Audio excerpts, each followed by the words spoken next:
इंदौर की सुबह सुबह के 6:30 बजे राजवाड़ा के पास वाली गली में छोटी सी ठेली लगी थी। ठेली के पीछे खड़ी थी एक 24 से 25 साल की लड़की। उसका नाम था निशा। सादगी से बंधे बाल, हल्की सी मुस्कान और आंखों में अजीब सी गहराई। निशा आवाज लगाते हुए, गर्मागर्म पोहे ले लो, ऊपर से सेव, अनार और नींबू फ्री। लोग लाइन में लगे रहते थे, लेकिन मैं आरव उस भीड़ में अलग वजह से खड़ा रहता था। मैं एक लोकल पत्रकार था। शहर की छोटी छोटी कहानियां खोजता रहता था, लेकिन निशा की कहानी खुद मुझे बुला रही थी। एक दिन मैंने हिम्मत की। एक प्लेट पोहे देना, और अगर हो सके तो एक मुस्कान भी। मुस्कान फ्री है, लेकिन दोबारा मत मांगिएगा, लिमिटेड स्टॉक है। उस दिन पहली बार हमने थोड़ी बात की। मुझे लगा वो सिर्फ पोहे नहीं बेच रही थी, वो अपने दर्द को मुस्कान में छुपा रही थी। 3 दिन बाद कुछ अजीब हुआ। सुबह 7 बजे तक ठेला नहीं लगा था। लोग खड़े थे, लेकिन निशा नहीं आई। राहुल, नियमित ग्राहक। भाई, आज पोहे वाली नहीं आई, तबीयत खराब है क्या? मुझे बेचैनी हुई, क्योंकि पिछले 6 महीनों में वो एक दिन भी छुट्टी नहीं ली थी। अचानक 8 बजे एक ऑटो आकर रुका। निशा उतरी, लेकिन उसके चेहरे पर मुस्कान नहीं थी। उसकी आंखें लाल थीं, जैसे पूरी रात रोई हो। मैंने देखा, उसके हाथ में एक लिफाफा था। वो बार बार उसे देख रही थी। सब ठीक है? हाँ, सब ठीक है, बस काम ज्यादा है। उसने बात खत्म कर दी, लेकिन मेरे पत्रकार वाले दिमाग में सवाल शुरू हो गए। अगले दिन मैंने उसका पीछा किया। हाँ, शायद गलत था, लेकिन मैं जानना चाहता था। निशा काम खत्म करके शहर के बाहर एक पुराने मकान में गई। मैंने दूर से देखा, दरवाजा खुला। अंदर एक बुजुर्ग आदमी व्हीलचेयर पर बैठे थे। उनका नाम था शेखर। निशा उनके पैरों में बैठ गई। निशा रोते हुए, पापा, नोटिस आ गया है, बैंक वाले घर लेने आ रहे हैं। मेरा दिल धक से रह गया। उस रात मैं सो नहीं पाया। अगले दिन मैंने सीधा पूछ लिया, निशा, अगर दोस्त समझो तो बता सकती हो क्या बात है? कुछ पल की चुप्पी। 3 साल पहले पापा की फैक्ट्री में आग लगी थी। सब खत्म हो गया।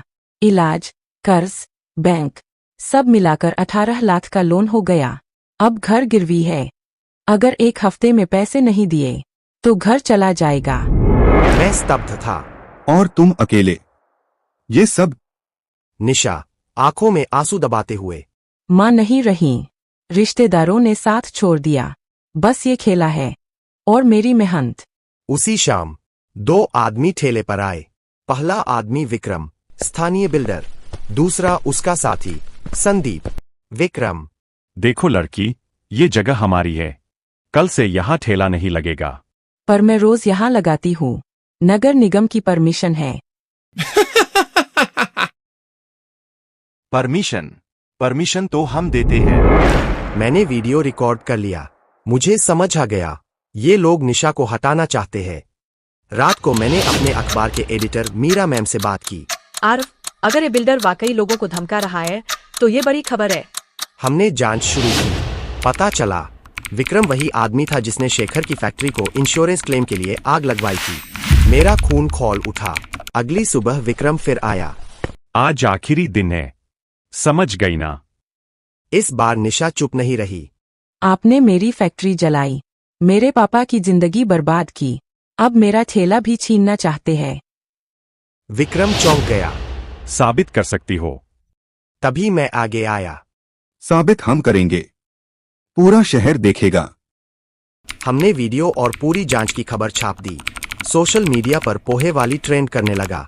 लोगों ने समर्थन किया।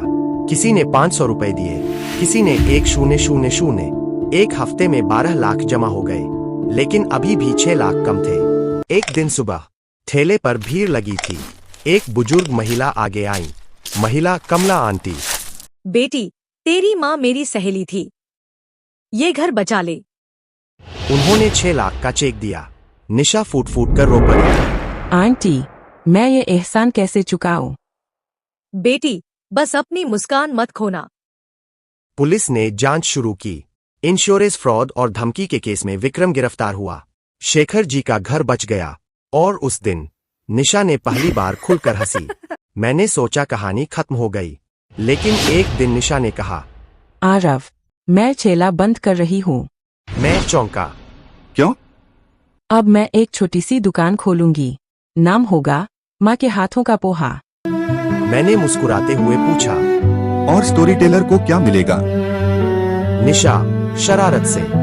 लाइफ टाइम फ्री पोहे।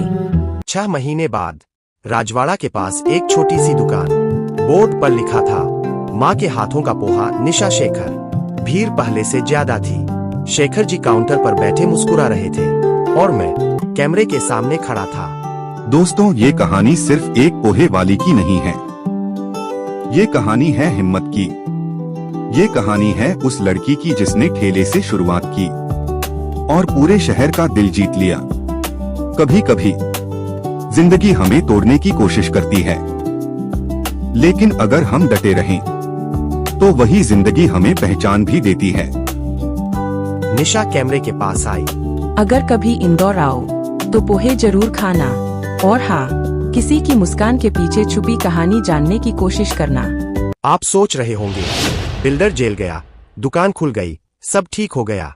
लेकिन असली खेल तो अभी शुरू हुआ था। दुकान खुले सिर्फ 2 महीने हुए थे। माँ के हाथों का पोहा अब इंदौर की पहचान बन रहा था। तभी एक दिन एक काली एसयूवी दुकान के सामने आकर रुकी। गाड़ी से उतरा एक सधा हुआ, महंगा सूट पहने आदमी। नाम आदित्य मल्होत्रा, मुंबई का बड़ा फूड चैन बिजनेसमैन। तो आप ही है निशा शेखर? जी, कहिए। मैं आपके ब्रांड को नेशनल ले जाना चाहता हूँ। माँ के हाथों का पोहा पूरे भारत में। दुकान में सन्नाटा। ये वो मौका था जो हर छोटे व्यापारी का सपना होता है। लेकिन निशा चुप थी। अगले दिन आदित्य ने कॉन्ट्रैक्ट भेजा। मैं भी वहां था। हम 2 करोड़ का इन्वेस्टमेंट करेंगे, लेकिन ब्रांड और रेसिपी के सारे राइट्स कंपनी के होंगे। शेखर जी के हाथ कांपने लगे। मतलब नाम हमारा रहेगा पर हक आपका। बिजनेस में भावनाएं नहीं चलती सर। निशा का चेहरा सख्त हो गया।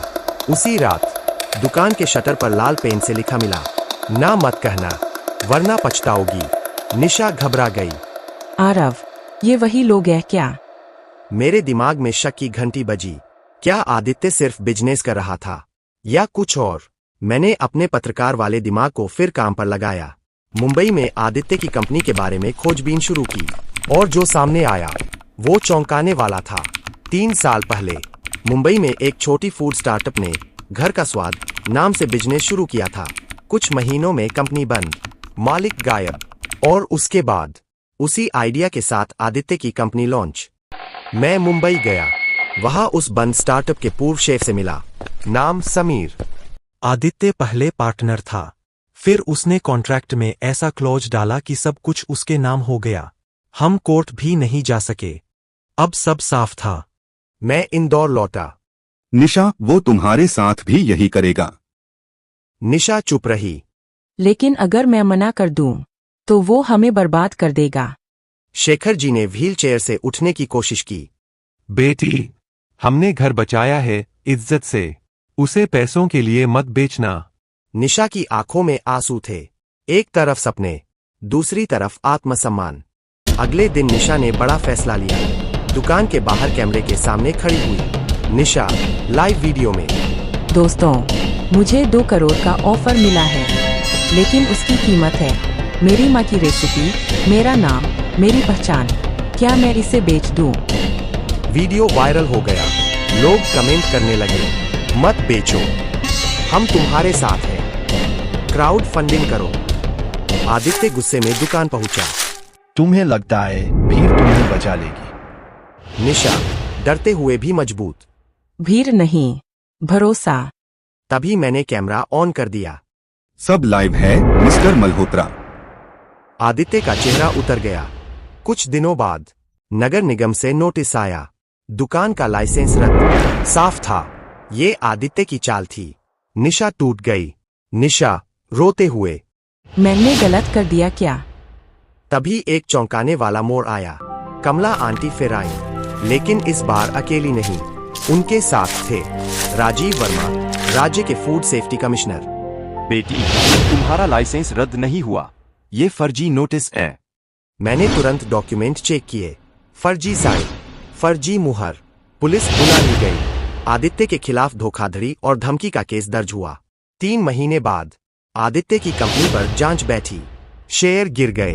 उसके पुराने घोटाले सामने आए और इंदौर नगर निगम ने आधिकारिक रूप से घोषणा की, मां के हाथों का पेपर को शहर का ब्रांड एम्बेसडर बनाया जाता है।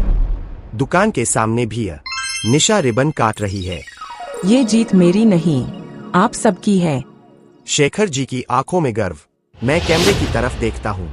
कभी कभी जिंदगी हमें 2 रास्ते देती है, एक आसान, एक सही। निशा ने सही रास्ता चुना और शायद इसी वजह से वो सिर्फ पोहे वाली नहीं रही, वो बन गई इंदौर की आवाज।